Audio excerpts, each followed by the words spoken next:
O Senhor esteja convosco. Ele está no meio de nós. Conclusão do Evangelho de Jesus Cristo, segundo Mateus. Glória a vós, Senhor.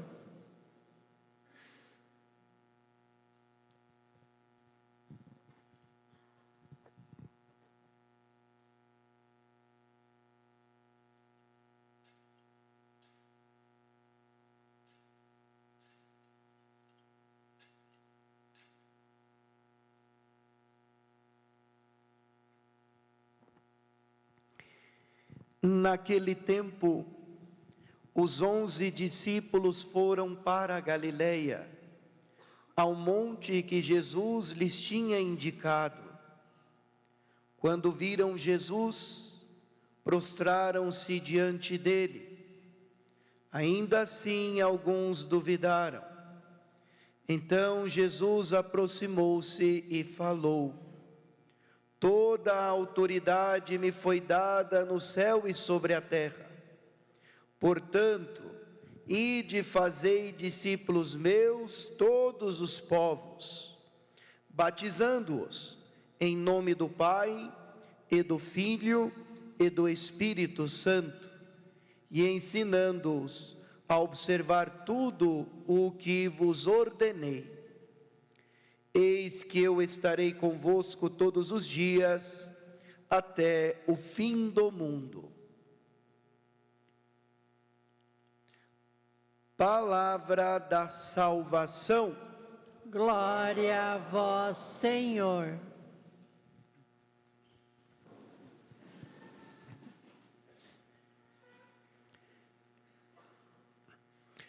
Amados irmãos e irmãs, presentes aqui na nossa catedral, vocês que nos escutam no aconchego de seus lares, hoje nós celebramos a solenidade da Ascensão do Senhor. E é importante a gente saber distinguir duas terminologias que são muito próximas. Vocês viram que até o padre teve que se corrigir: a ascensão de Assunção. Nós celebramos também na nossa liturgia católica a Assunção de Nossa Senhora. Mas existe uma diferença entre ascender aos céus e ser assunto ou assunta aos céus.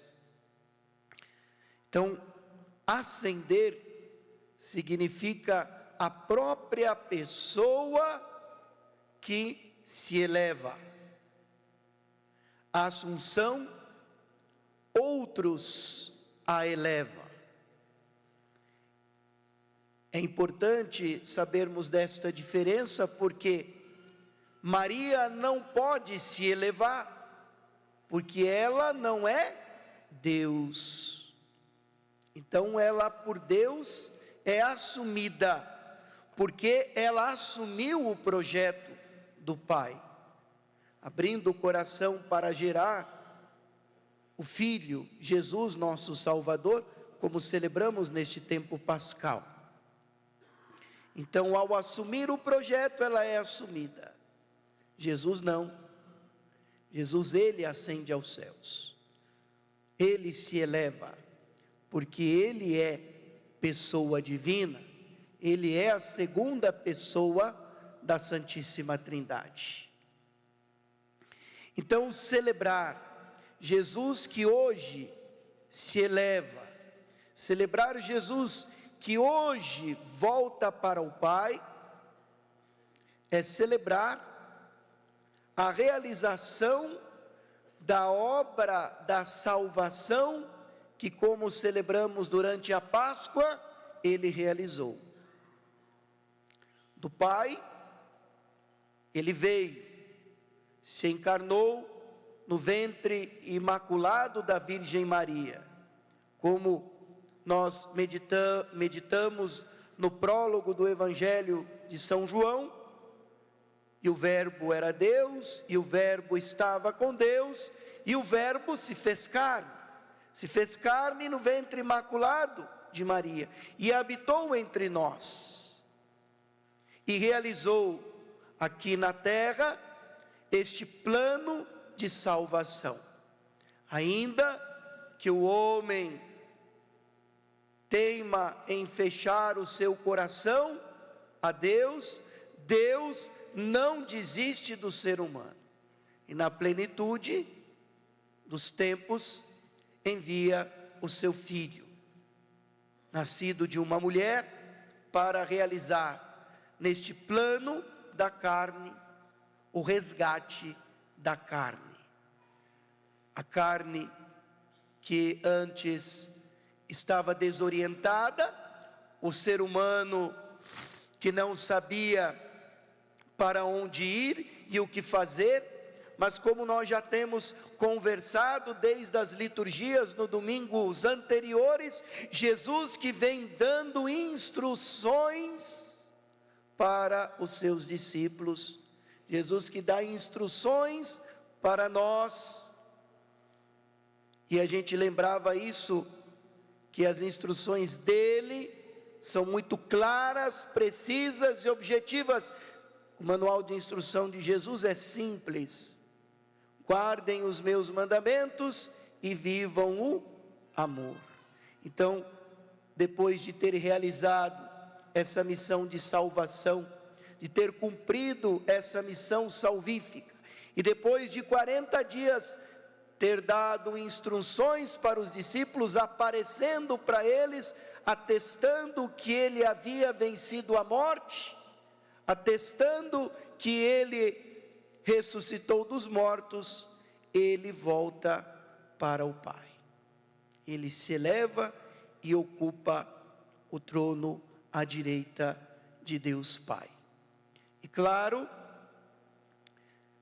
o sentimento dos discípulos é como o nosso sentimento, um sentimento de orfandade. E agora, o que vai acontecer conosco? Mas dentro das suas instruções, ele faz também uma promessa, a promessa de que junto do Pai, ele e o Pai enviarão o Espírito da verdade, o defensor, que nós sabemos que é a terceira pessoa da Santíssima Trindade, o Espírito Santo, que nós vamos celebrar na próxima semana, o Pentecostes. Por isso, a partir dessa missa da Assunção, nós entramos na semana que antecede a semana de Pentecostes, a semana de oração pela unidade dos cristãos. Então, ele nos dá instruções, ele diz o que temos que fazer e ainda promete que virá o Espírito Santo a nos guiar, a viver de acordo com as instruções que ele nos deu. E por isso que essa sensação de orfandade, como nós escutamos na primeira leitura de hoje, retratada no Atos dos Apóstolos, aonde os homens ficam estupefactos, vendo ele voltar para o Pai, contemplando a sua ascensão, e certamente, como eu disse, com este sentimento, o que faremos? Daí aparecem então esses dois homens vestidos de branco, dizendo: olha, homens da Galileia, por que vocês ficam aí parados escutando? Ele um dia vai voltar, mas agora ele retornou para o Pai. Ele já disse para vocês o que vocês terão que fazer. Agora é com quem? É conosco. Ele cumpriu sua missão, voltou para o Pai, como escutamos no Evangelho que acabou de nos ser proclamado. Jesus disse que toda autoridade foi dada sobre ele no céu e na terra, e ele comunica essa autoridade aos discípulos, dando então essa missão para que eles fossem e tornassem todos os povos da terra, assim como eles, também discípulos dele. Esta é a nossa missão. E como diz o ditado, missão dada, missão deve ser cumprida. Por isso, quando nós temos uma missão, quando nós temos algo para fazer, nós não podemos ficar parados, estagnados. Ele já cumpriu a sua missão salvadora. Ele voltou para o Pai, nos deixou instruções, vai nos enviar o Espírito e nos deu uma missão. Agora é conosco, agora é com a igreja, agora somos nós, discípulos dele, que teremos como missão ajudar outras pessoas a conhecerem a Jesus, a fazerem essa experiência profunda de amor com ele e acolherem esta salvação que ele realizou, a fim de que a humanidade possa viver segundo as suas instruções, segundo os seus ensinamentos. Como ele mesmo disse, a gente precisa ensinar a todos a observar tudo o que ele nos ordenou. Então, não é muito difícil ser cristão, ser seguidor de Jesus. É sim difícil, às vezes, a gente conseguir repetir aquilo que ele nos ensinou e nos mandou fazer.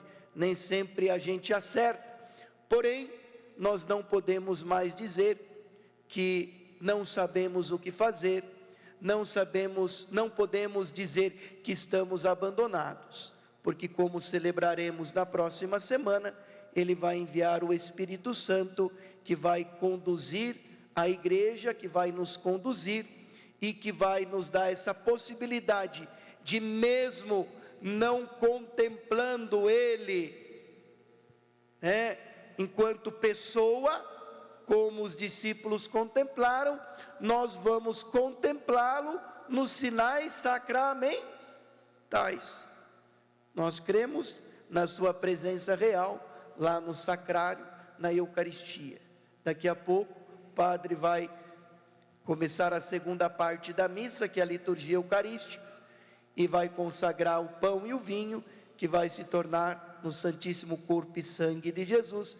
Ele se fará presente aqui no altar do sacrifício. Então nós não vamos contemplá-lo carnalmente, como contemplaram os discípulos, mas vamos contemplá-lo nos sinais sacramentais, na Eucaristia, quando a gente peca, acha que fez algo muito errado e se afastou da comunhão com Deus, a gente vai até o Padre e temos a certeza que quando ele absolve, é o próprio Cristo que absolve, que nos perdoa, que nos acolhe com misericórdia.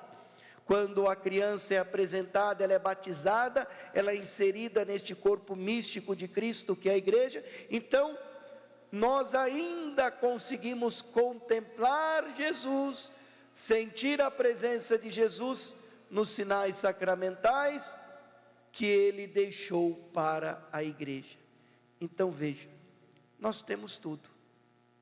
Nós temos os sacramentos, nós temos a sua presença visível e sensível nos sacramentos, que acontecem pela ação do Espírito Santo.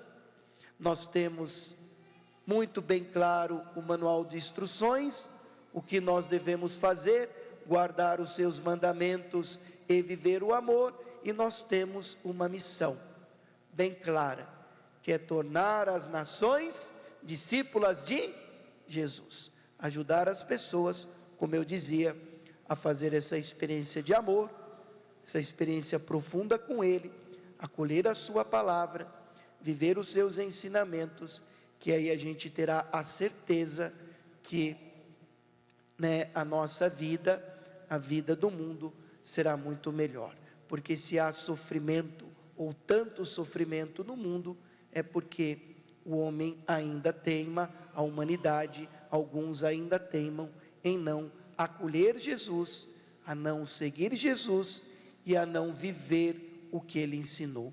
Basta ver o Oriente Médio, porque que o Oriente Médio segue em briga, tanto os judeus como os muçulmanos, ainda não aceitaram Jesus. Ainda não aceitaram Jesus. Porque quando a gente aceita Jesus, a gente assume que nós todos somos filhos do mesmo Pai. E portanto somos irmãos. Quem não aceitou Jesus, não consegue ver o outro como irmão. Não consegue enxergar esse desígnio salvador que Deus manifestou nele para toda a humanidade. Ele não veio para salvar um grupo, ele veio para salvar a todos. Mas alguns grupos se acham melhores do que o outro. Algum grupo acha que Deus só vai se salvar quem é judeu. Não, só vai se salvar quem é árabe muçulmano, porque Deus se revelou para os judeus. Não, Deus se revelou para Maomé. Não, Deus se revelou para toda a humanidade na pessoa do seu Filho, Jesus Cristo, que veio para salvar a todos. Como nos lembrava Paulo, como tratamos durante esse tempo pascal, que a verdadeira circuncisão é a do coração. O coração dócil, aberto para acolher Jesus, a sua salvação e os seus ensinamentos. Então que possamos buscar cumprir esta missão que Ele nos deixou, para que um dia também, ao assumir a missão que Ele nos deixou, assim como Maria assumiu, nós também sejamos assumidos por Ele, e poderemos contemplá-lo face a face. Louvado seja nosso Senhor Jesus Cristo. Para sempre seja louvado.